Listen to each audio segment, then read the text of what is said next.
Good afternoon, everyone. Welcome to KHM Today, your weekly resource for industry news and straight up fun. I am your host, Carolyn Orff, and today is March 20th, 2024. It is National Day of Happiness, and it is spring. You guys know spring leads us to summer, which is, of course, my favorite season of the year. So couldn't be more excited. It's spring break travel season time. I hope everyone is holding up well and things are going well for both you and your clients. We are on a new platform today. So please, there's still the comments. I hope to hear from you today and let us know how you're doing. Last week, I had the opportunity to sit with 30 amazing agents at the KHM Group Camp event. This was our first time doing this event at the home office in Ohio. And it truly was incredible. We dug deep into the nuts and bolts of groups. And I hope that the agents walked away inspired with the knowledge that they have and confident that they can do groups. So it was really, really fantastic. And, for those of you that are with KHM, be on the lookout. We will have at least a date in 2025. But I was impressed with everyone. It was fantastic.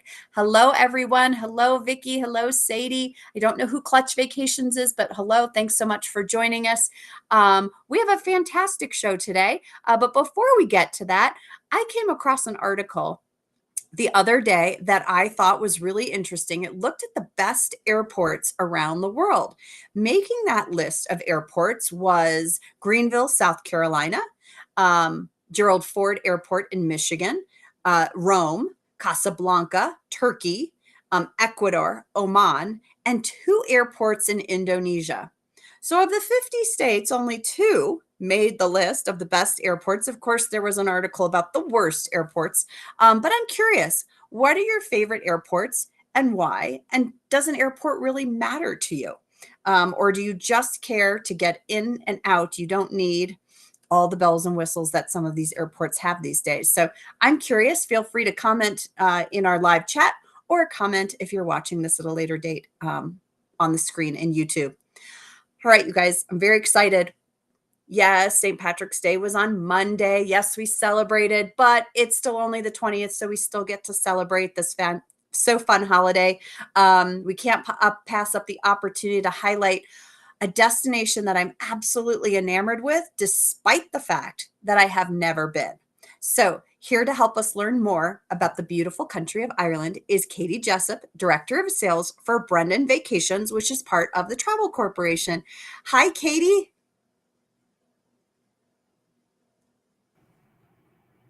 Up, we can't hear you. It says the host has a mic. Can you hear me now? There we go. You're there. We can hear you now. Good. Greenville, South Carolina. I'm actually from Thank you so much for being here. I was just going to say the Greenville, South Carolina airport. I've flown out of there hundreds of times because I live in Asheville, North Carolina. It's only a very small airport, and they've got beautiful rocking chairs, and it's a really nice airport to fly out of, actually. So. Wilmington, North Carolina is the same way, and I love the rocking chairs. Do airports matter to you, or do you just look at it as for, get me in, get me out? Not really. It is more get me in, get me out. Really, get me to where I'm going. Hopefully Ireland and Scotland, right? Yes, that's kind of how I feel. All right, so we're here to talk about St. Patrick's Day and the beautiful country of Ireland. So if I'm heading to Ireland for the first time, which I would be if I had a trip planned, what do I absolutely have to see and do? That's a very good question. And there's actually so much that I would recommend.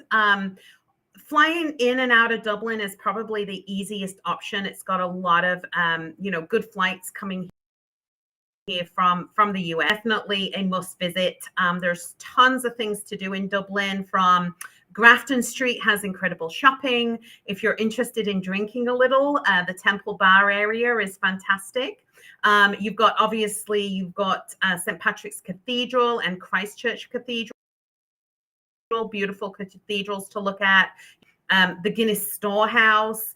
Another thing that you can do actually with Brendan Vacations is discover your genealogy. So if you do have, genealogy and you're looking to do a consultation, you can actually do that in Dublin. Yeah. So you can do it at the Epic Emigration Museum, which is an incredible museum to visit anyway.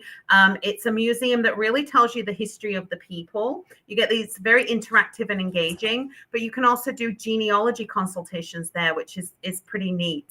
We have a lot of our guests doing that. I'm taking notes for when you go. Obviously, whiskey is very big in Ireland. So there's the Jameson's distillery in Dublin, or there's one in Middleton if you come out of the city a little bit. Other areas that I would recommend visiting, a lot of people go to Cork and they'll come down to Cove. Cove is a little seaside village, very beautiful, got lots of colors. And the Cove area is the Titanic dock. So there's a lot of history there. There's a little heritage place that you can go to and do a little walking tour of that whole area as well. Lots of people go to the Blarney Castle. So the Blarney Castle has beautiful grounds, absolutely amazing grounds to walk around. But the Blarney Castle is the gap. So if you're interested in getting that gift of eloquence, you arrive at the castle, you walk up this winding staircase. I don't know why they put the stone at the top of a castle, but they did. You sit on a ledge and somebody helps you and you lean all the way back. And then you kiss the stone, and that is supposed to give you the gift of the gab. So it's a really cool, Ireland is all about the mythical tales of, lots of different mythical tales and stories that they have, but the grounds themselves are absolutely stunning. I highly recommend that. Another area that I, go ahead, sorry, slight delay for me. Oh, I was just going to say, is there a better time of year to go? Yeah, so I highly recommend traveling off season. The summer months can get very, very busy. If you have to travel during the heart of the season, so like the summer months, then fair enough. It's still beautiful to visit. But if you can travel off season, there's a lot of incredible benefits, such as lower cost because hotels have bring down their cost. So it lowers the rates a little bit. Availability, there's a lot more availability, especially if you might want to do a castle or a manor house. So I highly recommend traveling off season. They do lots of incredible stews and soups, and lots of changing the food is always great. And then traveling off season, it gives you kind of the opportunity to see the changings of the leaves. Maybe there's a holiday market. If you're interested in holiday markets, they do have them there as well. Or in the spring, when the baby lambs are born and you're seeing all of that new, wildlife while you travel as well. So I highly recommend traveling off season. There's a lot of great benefits for it. Perfect. Okay, so I interrupted you when you were talking about the things to do. So after the Blarney Castle, what else do I want to do? So one of my favorite areas to visit is definitely Killarney. So in Killarney, they have an incredible national park. You can do walking up to Tock Waterfall. We do stuff like that with like a local specialist. So you're kind of understanding the history behind the park and things that you're seeing along the way. There's bike riding. You could do a jaunting carriage ride. My daughter did that when she was 8 and absolutely loved it. She loved the horse and going through the park and going up to Ross Castle.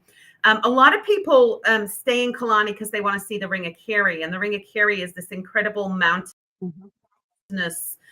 coastal road you go around, and there's lots of incredible stops along the way. But just seeing that whole coastal area is very, very beautiful. Some people will go to Bunratty Folk Park and learn a little bit about the folk park, or they might do a medieval banquet there with some entertainment. Another area would definitely be the Cliffs of Moher, which is 7 miles of incredible, stunning cliffs. There is a credible visitor center that's kind of interactive and engaging, and you can learn about the cliffs and then step out onto the cliffs and take the picture. Cliffs of Moher, they're right here. See, I'm right there today. Other areas. Connemara National Park, that's a little further up. It's just north of Galway. Galway is a great city that you can visit, where you can go out to like the Aran Islands from there. And then just above that, you have Connemara National Park. And then heading into Northern Ireland. So a lot of people tell me that they're not really interested in Northern Ireland, and it's such a shame. I think because, people are unsure whether it's safe to visit. It certainly is safe to visit. You don't need your passport to go across the border. It's just different currency. So in Northern Ireland, you're going to be on that UK pound, whereas in Southern Ireland, you're on the euro. But there's tons of beautiful coastal areas in that Northern Ireland. So you've got the Giant's Causeway, which are these rock formations that were formed, and you can go down with a local specialist that tells you kind of the history. There's also a mythical tale that Finn McCool, a big giant, created the Giant's Causeway, so you can kind of learn about that. There's the Carrick-a-Reid Bridge.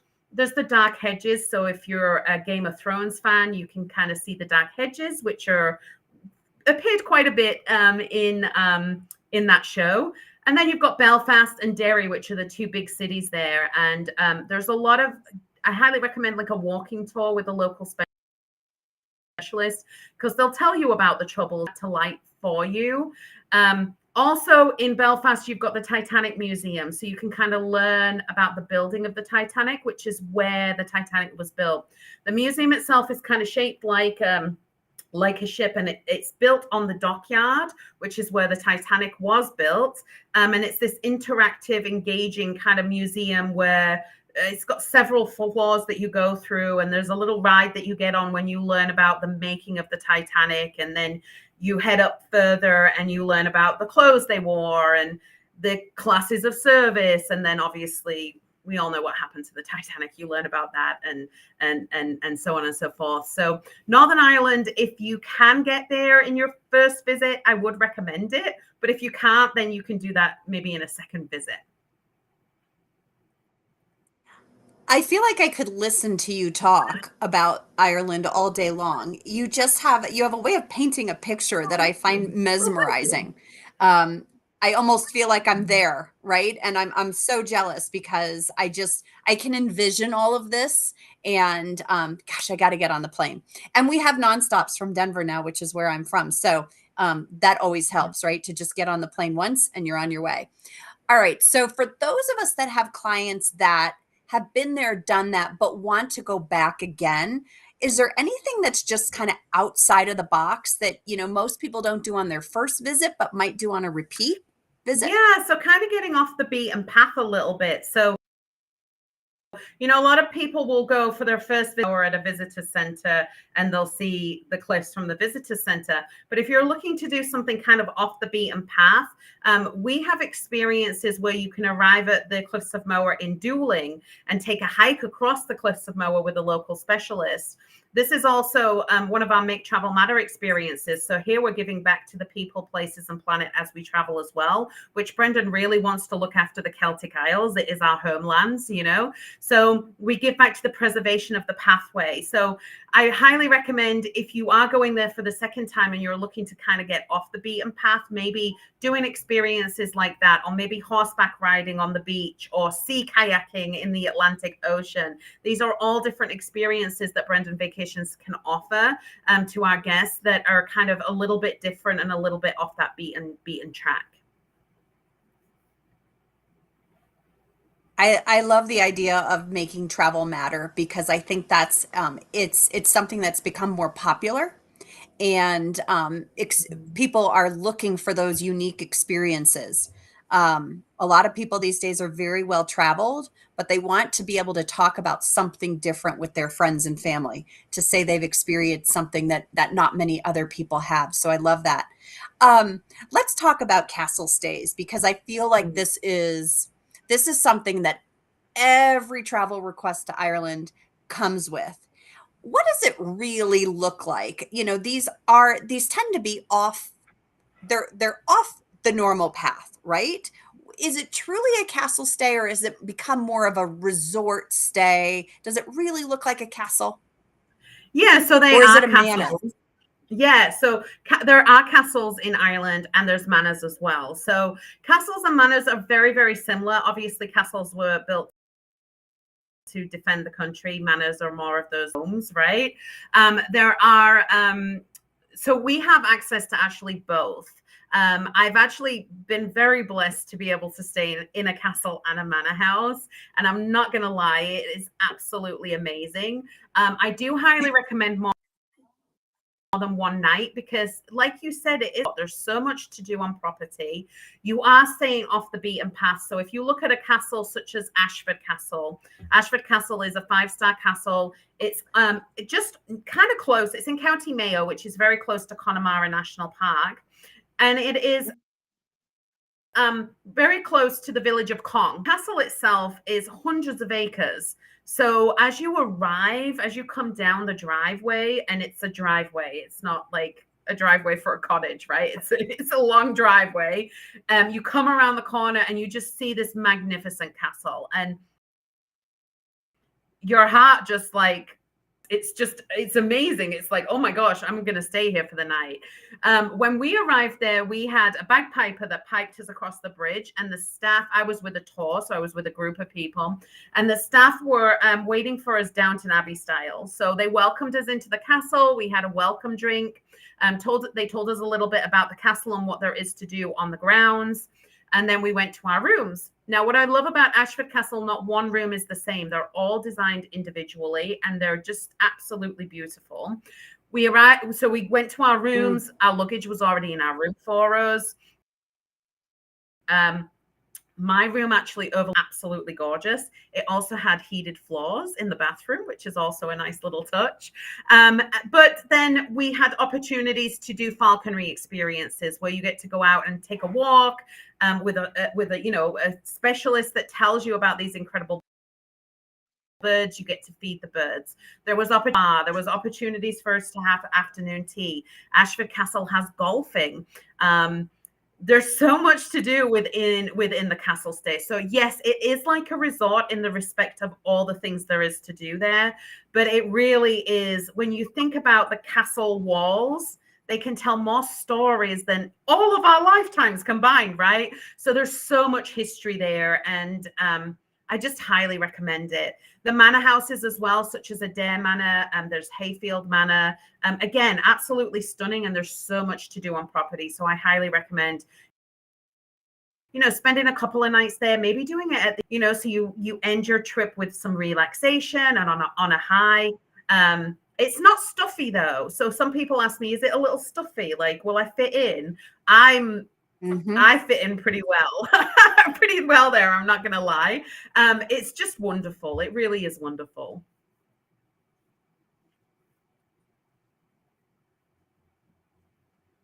I did stay in Scotland, where I believe Mary Queen of Scots was beheaded. And I don't know that I slept 3 days that we stayed there. I got petrified. Oh, I'm sorry about that. I'm willing to give it another shot for sure. But I just want to close this out by asking, all right, I done a lot of research on this. Is it worth it, St. Patrick's Day? And I think the answer to that is absolutely.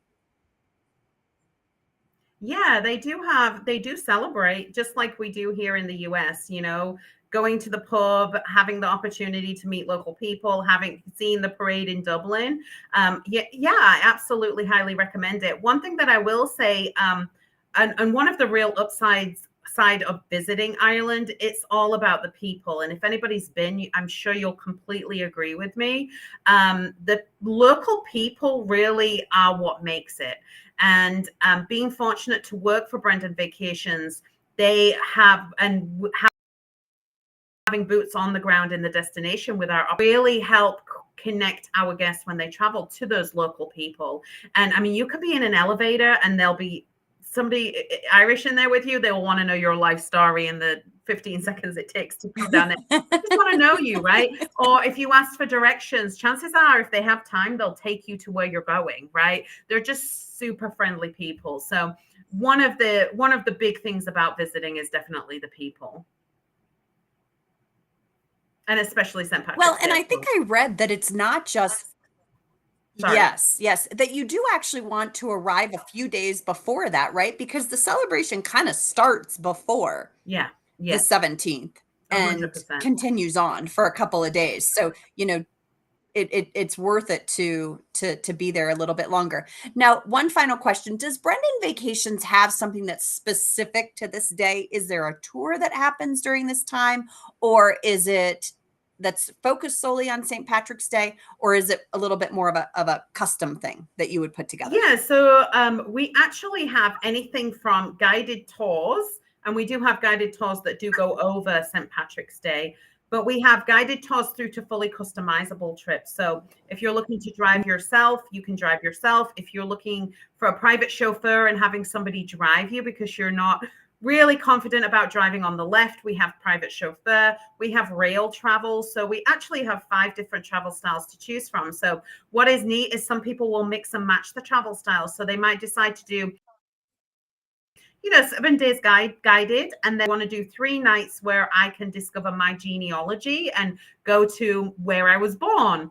So then they'll do 3 nights in a chauffeur and really explore their genealogy. So what's fantastic is you can mix and match those travel styles. And with 5 to offer, we really have travel for any occasion and anyone, from, you know, whatever, we can accept everyone. And I will say that Ireland is a very friendly destination for children traveling. There's lots of things to do outside. And, you know, I traveled with my daughter to Ireland when she was 8, and she absolutely had a blast and still talks about it to this day. She's 11 now. So if you are, you know, traveling with children, it's a very friendly destination for that as well. Katie, thank you so much for joining us today. This has been a really fun conversation, and I hope the next time we meet, you'll know that I have had either been there or I have a trip booked, because you've absolutely sold the destination today. So thank you so much for being here. Well, thanks for having me, and we're happy to help you plan it, Carolyn. Wonderful. Thank you so much. Have a great rest of your week. Bye, guys.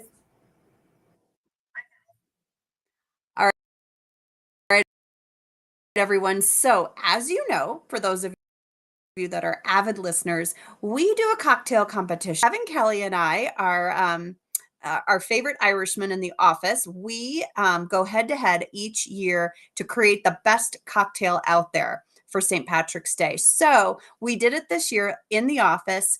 We recorded it a little bit early. Some of you might have seen it already on our socials, but we wanted to play a little bit for you here today. So Sam, take it away. Here is our 3rd annual cocktail competition.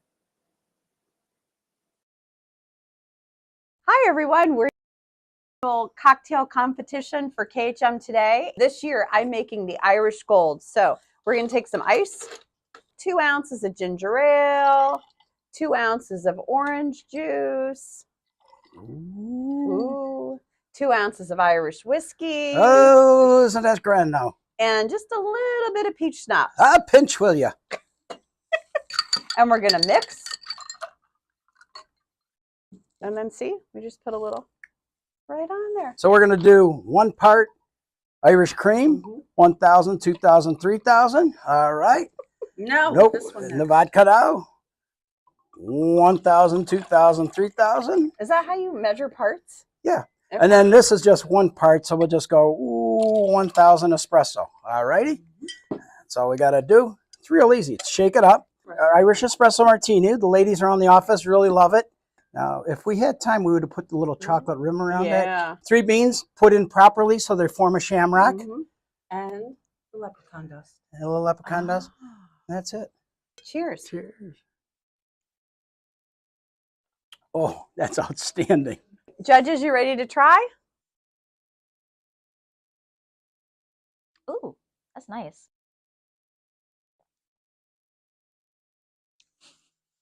Wow, that's really good.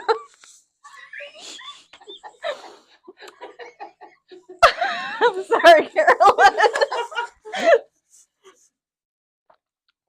Oh, nicer than I thought. Okay.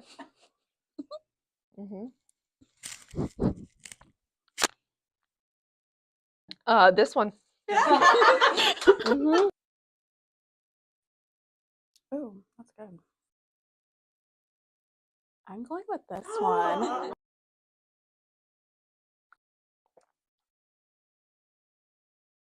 No, okay, this one wins. Sunshine! Yay!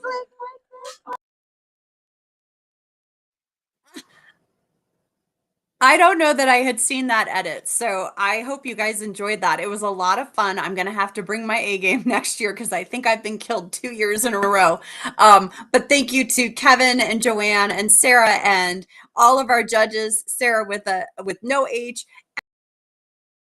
Ashley, and who else judged there. It was so fun to have everyone in the office to kind of play with that day for our cocktail competition. So I hope you guys love that. Anyways, thank you for joining us today. It was a great show. Thank you to Brendan Vacations and Katie Jessup. Thank you to all of our sponsors for constantly supporting KHM Today. Next week, we have Globus joining us to talk about their Globus escapes. And we have a special guest who is going to share all about the Holi Festival. So I look forward to seeing you guys next week. Thanks for joining us today.